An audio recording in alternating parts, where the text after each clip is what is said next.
Hi guys, pupunta tayo dito sa first and only vegan pizza restaurant dito sa London. Ito ay matatagpuan dito sa Camden. So, ayan siya, Pureza ang name ng restaurant. Ayan. Ayan siya sa labas. May mga upuan sa labas. Pasok na tayo.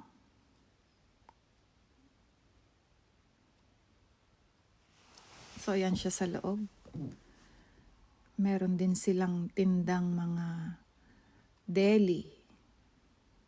Pureza Deli. So, ayan yung counter.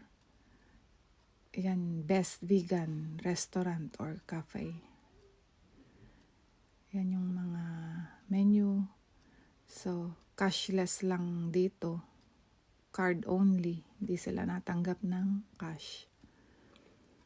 Kaya be prepared. So, bibigyan na tayo ni Kuya ng upuan.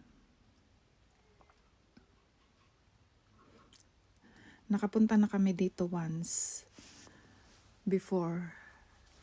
Sabi ko punta ulit kami kasi masarap yung kanilang vegan pizza. Ang natry ko dati ay yung black truffle. Masarap siya. I recommend it. So, ayan siya sa loob. May bago silang menu. Ayan, magandang ambience sa loob. Merong mga nakain din. Hindi siya ganun kalaki. Tama lang, sakto lang. So, ayan yung kanilang oven.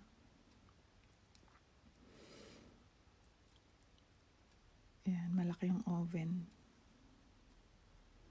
So, ito yung in-order namin. Pepperoni and agave. Pizza, maanghang siya. And then, margarita pizza. At saka, itong steak and chimichurri. May ano siya sa ibabaw. May toppings na rocket salad. Yan ang nagustuhan ko sa lahat. Yung steak and chimichurri. Ayan, yung aking tinikman ay yung pepperoni pizza. Masarap din siya pero mas gusto ko yung steak and chimichurri tsaka yung black truffle. Ayan yung kanilang menu. May small plates. May ito yung pizza. Yan, steak and chimichurri, 23 pounds. Mahal siya. Margarita. At saka pepperoni yung in-order namin. Ayan, meron din silang dessert. Hindi ko pa na-try yung dessert nila.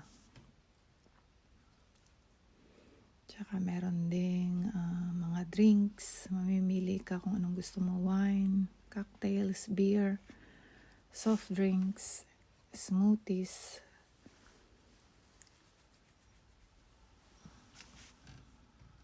Yan. So, meron din silang binibigay na mga coloring page para sa mga bata, para hindi ma-bored.